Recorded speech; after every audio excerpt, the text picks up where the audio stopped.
भी अल्पसंख्यकों को क्यों ऐसा लगता है कि यूनिफॉर्म कोड आया, कॉमन सिविल कोड आया तो उनको नुकसान होगा? नहीं, हमें नहीं लगता ना। हम इस चीज़ से विचलित होते हैं, भ्रमित होते हैं। हमारा कहना ये है कि यूनिफॉर्म सिविल कोड से पहले बहुत अच्छा था। मैंने अभी देखा कि एनआई ने जो है वो किरण रिजिजू से सवाल करा, और मैं हिंदू जागरण मंच से भी कहता हूँ, सबसे पहले इस तमाम यूनिफॉर्म सिविल कोड से पहले आर्टिकल 371 के ए, बी, सी, डी इन 3 मुद्दों पे चर्चा होनी चाहिए कि जब कहा गया ये कॉन्स्टिट्यूशन बड़ा विचलित, हम भारत की एकता और अखंडता के लिए जो संविधान के रचयिता थे उन्होंने बहुत सोच समझ के करा है, और उसमें यहाँ तक कहा गया कि आर्टिकल 371 ये कहता है कि जो ट्राइबल्स हैं, मिजो ट्राइबल्स, नागा ट्राइबल्स, उनकी तो रिचुअल्स को लेकर आप सुप्रीम कोर्ट और पार्लियामेंट तक के अंदर चर्चा नहीं कर सकते।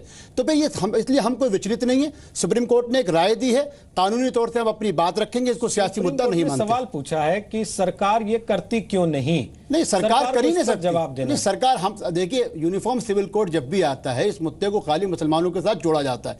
हम हमेशा कहते हैं, और आज मैं आपकी पैनल में भी कह रहा हूं कि भाई यूनिफॉर्म सिविल कोड पे जब आप बहस कर रहे हैं तो आप अकाल तख्त के किसी नुमाइंदे को भी बुलाइए कि अकाल तख्त की इस पे अपनी क्या राय होगी। देखिए अलवी साहब, आप बहुत रेस्पेक्टेबल लीडर हैं और आप सीनियर लीडर हैं कांग्रेस के, लेकिन फिर भी मैं एक बात कहूं, यहां पर हम चीजों को मिला रहे हैं। हमारा कहना यह है, हमको देश को ये बताना है कि हम कानून और ये संविधान से कोई ऊपर की बात नहीं कर रहे हैं। जहाँ तक क्रिमिनल एक्ट्स हैं, सिविल एक्ट्स हैं, उसमें भारतीय मुसलमान हर उस कानून को फॉलो करते हैं जो संविधान या हमारे सिविल एक्ट में मौजूद है।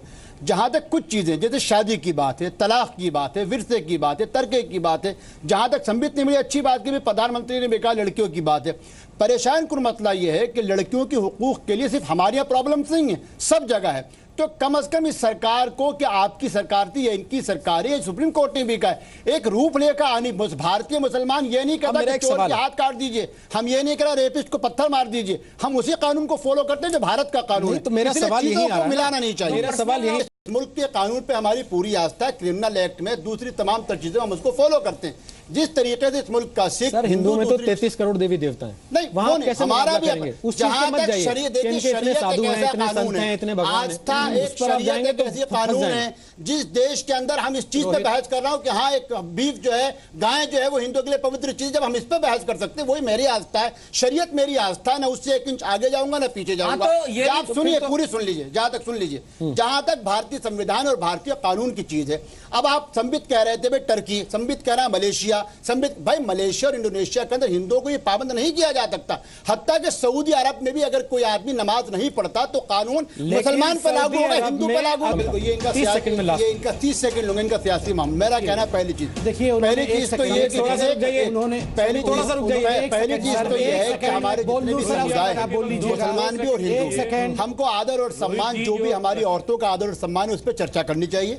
दूसरा, मुस्लिम समाज को ऐसी तलाक जो कहीं SMS और ये फेसबुक के सोशल मीडिया से, जिसमें बच्ची को मालूम तक नहीं है, इस पर प्रतिबंध होना चाहिए।